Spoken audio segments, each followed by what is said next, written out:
श्री स्वामी समर्थ.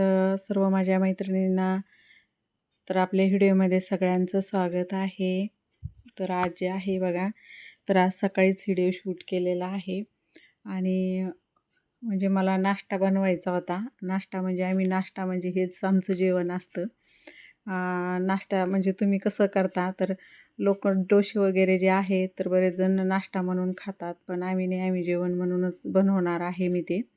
त्याच्यामुळं मला इकडं डोसे बनवायचे होते आणि डोश्याची जी आहे तर बटाट्याची भाजी, पिवळा बटाटा जो आहे तर ते कसा बनवायचा, तर मग मी ते बनवत आहे. तर त्याची मी तुमच्याशी रेसिपी शेअर केलेली आहे. तर व्हिडिओ पूर्ण स्किप न करता पूर्ण व्हिडिओ बघा. अगोदर कढाईमध्ये जे आहे तर मग मी तेल टाकलेलं आहे.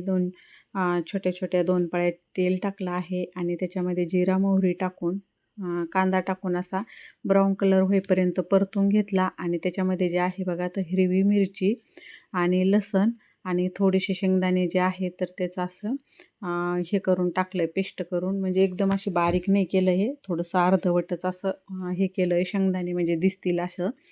आणि व्यवस्थित त्याला असं परतून घ्यायचं. चांगला कांदा असा मऊसूत होईपर्यंत आणि ब्राऊन कलर येईपर्यंत त्याला छान असं सारखं परतत म्हणजे हलवत राहायचं. आणि थोडीशी जी आहे तर त्याच्यात हळद टाकलेली आहे मी. मसाला वगैरे कुठलंच टाकायची गरज नाही.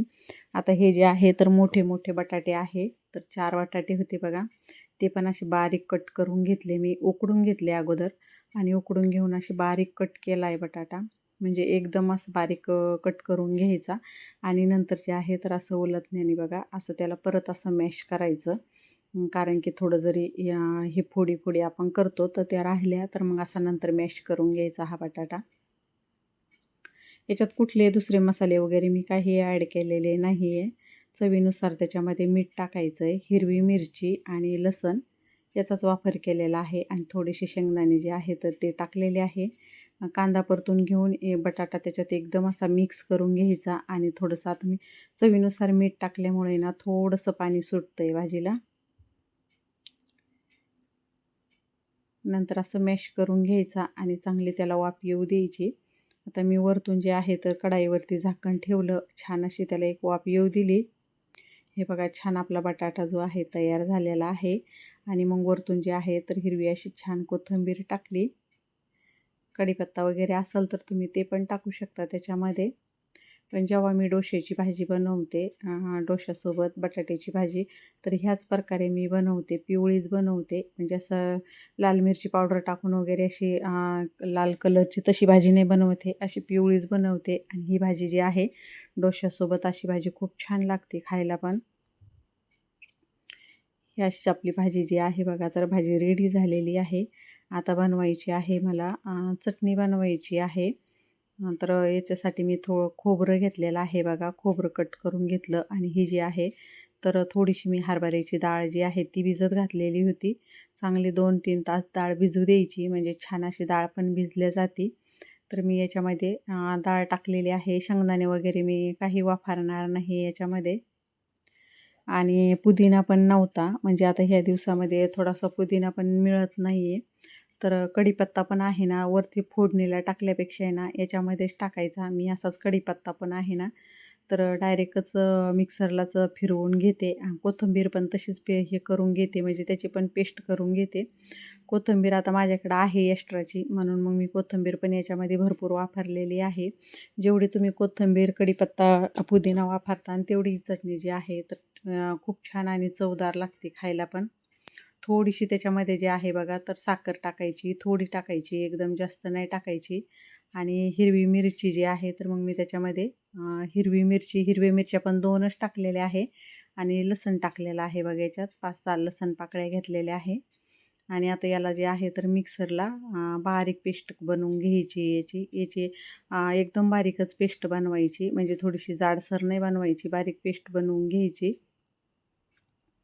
थोडं त्याच्यात पाणी ॲड करून ती पेस्ट बनवायची. कारण पेस्ट करायची म्हणल्याने त्याच्यामध्ये आपल्याला थोडंसं पाणी जे आहे तर ॲड करावंच लागेल.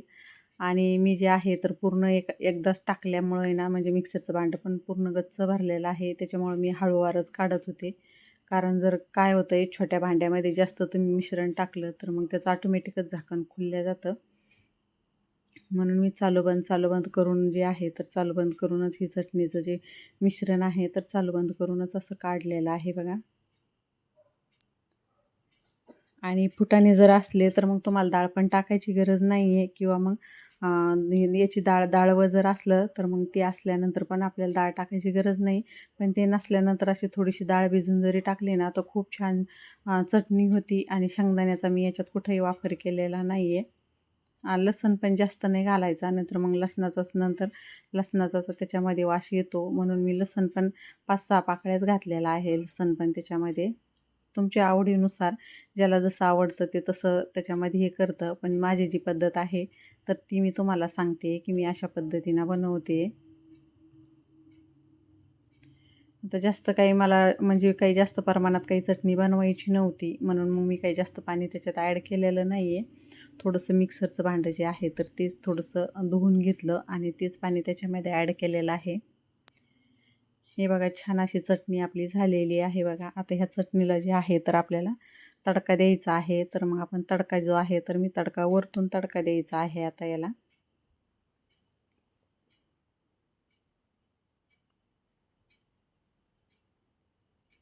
आता इकडं भाजी जी आहे तर मग माझी भाजी झालेली होती. चटणी पण आता झालेलीच आहे आणि मग डोसे बनवून घ्यायचे होते. तर असं तडका जो आहे तर मग मी तडका पॅनमध्ये याला तडका देऊन घेणार आहे. तडका देताना जरी तुम्ही थोडासा कढीपत्ता टाकला तर म्हणजे छान स्मेल येतो त्याचा. पण मी काय केलेलं आहे, कढीपत्ता जो आहे तर मी वाटूनच त्याच्यामध्ये कढीपत्ता टाकलेला आहे. आणि आपण असा टाकला तर आपण काय करतोय, चटणीमधून खात नाही, काढून टाकतो कढीपत्ता बाजूला. त्याच्यामुळे असा वाटूनच घातला ना तर आमटीला याला पण मी असा वाटूनच घालते, म्हणजे आपण काढून बाजूला टाकत नाही. हे बघा असं तेल तापलं आणि त्याच्यामध्ये मोहरी जी आहे तर मोहरी मी जास्त टाकलेली आहे. मोहरी आणि जिरे त्याची जी आहे तर हे असा वरतून असा तडका दिलेला आहे याला.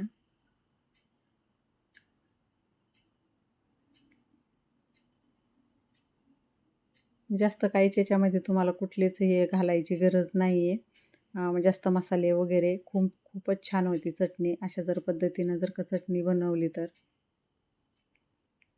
आणि या चटणीची जी चव आहे ना, तर आपण जे हॉटेलमध्ये म्हणजे आपण जे इडली सांबारसोबत त्याच्यासोबत जी चटणी देता ना, तशी लागते ही चटणी. फक्त आपण आहे ना, मी थोडीशी घट्ट बनवली आणि ते जे आहे, तर ते लोकं जास्तच पाणी टाकून पातळ करतात. तर ही त्याच प्रकारे मी बनवलेली चटणी आहे. आता इकडं जे आहे बटाट्याची पण भाजी झालेली आहे आणि आपल्याला इकडं खोबऱ्याची आहे ती पण चटणी तयार झालेली आहे. आता जे आहे तर आता आपल्याला डोसे बनवून घ्यायचे आहे. आणि मी लगेच म्हणजे स्वयंपाक बनवताना पण लगेच असं सगळा पसारावरती काढून ठेवत नाही. लगेच जे जे लागतं ते काढते आणि ज्याचं काम झालं ते लगेच ठेवून देते. नाहीतर मग काय होतं, किचन वाटेवर पण जास्त असा पसारा होऊन जातो. त्याच्यामुळं लगेच पटपट आपण जिथल्या तिथं ठेवलं तर मग जास्त आपल्याला पण पसारा आवरायला होत नाही आणि दिसायला पण म्हणजे सुटसुटीत किचन वाटा जो आहे तर सुटसुटीत दिसतो. इकडे एक काम होईपर्यंत मी दुसरे कामं जे आहे तर मग माझे चालूच असते बघा. इकडे एक काम करताना आता इकडं तवा तोपर्यंत गरम होतोय. तवा तापेपर्यंत आपल्याला थांबावं लागणार आहे. तोपर्यंत जे आहे तर भाज्या वगैरे मी जे आहे तर त्या फ्रीजमध्ये ठेवून दिल्या आणि लगेच किचन वाट्यावरचे पण भांडे वगैरे जे घासायचे होते ते घासायला टाकून दिले. म्हणजे आपलं एक एक काम लगेच पटकन उरकतात. अशा पद्धतीनं जर का कामं केले तर पटपट उरकतात. नाहीतर सगळं तुम्ही किचन वाट्यावर पसारा मांडून बसला तर मग आपल्याला पण सुधरत नाही काही आणि किचन वाटा पण व्यवस्थित वाटत नाही आहे. पूर्ण पसाराच दिसतोय जिकडं-तिकडं बघितल्यानंतर आणि आपल्याला पण सुचत नाही आहे की कुठून आवरायला सुरुवात करायची तर. त्याच्यामुळं जे लागतं ते घ्यायचं आणि जे नाही लागत आहे ते लगेच ठेवून द्यायचं. हे बघा इकडं जे आहे तर मग मी डोसे बनवू लागले आणि आता हे जे डोसे आहे बघा, तर कोणी तुम्ही नाश्ता म्हणून खात असाल, पण आमचं तसं नसतं. आम्ही हे डोसे म्हणजे जेवण म्हणूनच आहे. आता हे डोसे बनवायचे म्हणजे आपलं आता हे जेवणच आहे. आता हे जे डोसे आहे बघा, तर मी सकाळी बनवलेले होते. आणि सुट्टीच्या दिवशी जे आहे बघा, तर मग सुट्टीच्या दिवशी असं काहीतरी बनवत असते मी. तर आता डोसे बनवले. दुपारी परत जर थोडीशी भूक लागली, तर गरम-गरमच डोसे बनवायचे आणि तेच हे करायचं. म्हणजे जेवण म्हणूनच असतं हे, नाश्ता म्हणून नाही. जेवण म्हणूनच खायचं. आणि घरात पण म्हणजे सगळ्यांना आवडतात डोसे. म्हणजे माझ्याकडे जे आहे तर आठवड्यातून एक कधी-कधी 2 वेळेस पण डोसे बनल्या जातात आणि सगळ्यांनाच आवडतात. त्याच्यामुळं पूर्ण जण आवडीनं हे डोसे जे आहे खातात. पण मलाच करायचा जो आहे थोडासा कंटाळा येतो, कारण डोसा पूर्ण भाजीपर्यंत जे आहे तर इथं उभाच राहावं लागतं.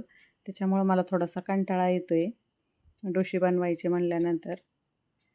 आता इकडं जे आहे बघा, तर डोसे आपले बनवून रेडी झालेले आहे आणि हे डोसे जे आहे गरम-गरमच खायला चांगले लागते. थंड झाल्यानंतर मग परत चांगले नाही लागत आहे खायला.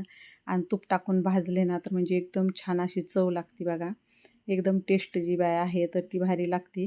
आणि आमच्या साहेबांना जे आहे त्यांना खूप आवडतात डोसे. त्याच्यामुळे त्यांना ना गरम-गरमच डोसे आवडतात. जे तव्यावरून उचलला की लगेच डोसा द्यावा लागतो. म्हणजे असं इतकं गरम आणि खायला पण ते गरमच छान लागतो. थंड झाल्यानंतर असे वातड होतात, मग ते नाही खायला चांगले लागत. त्याच्यामुळे मग मी डोसे बनवायला बसले की सगळ्यांना जेवायला बसवत असते. म्हणजे मग पटपट आपले पण बनवणं होते आणि सगळ्यांची जेवणं पण लवकर होऊन जातात. तर चला, आजचा व्हिडिओ जे आहे तुम्हाला कसा वाटला ते मला कमेंटद्वारे कळवा. माझा पूर्ण तुम्ही व्हिडिओ बघितल्याबद्दल धन्यवाद.